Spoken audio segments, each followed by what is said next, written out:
Hey friends, you must have noticed the Chrome audio icon on each tab when you're playing videos. If you wish to turn it into a mute button, then please watch this video.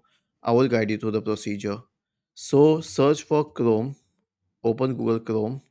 Let's say you go to YouTube, okay? And I will pick a random video from YouTube, but let it load first. We'll go to Geek Champ,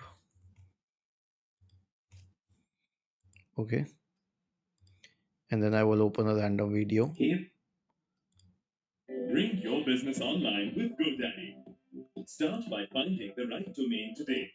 Okay, so this was the one here. This is the audio icon. Now, when a video is playing, it will be visible, and you can right click on it and then select the option to mute the site. And if you want to unmute it, simply select In unmute 8 site. minutes, get all.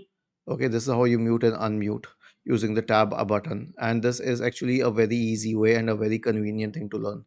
Was this helpful? If yes, then please subscribe to the channel. If not, then let us know in the comment section of the video on how we could help you further. Thank you for watching this video and have a nice day.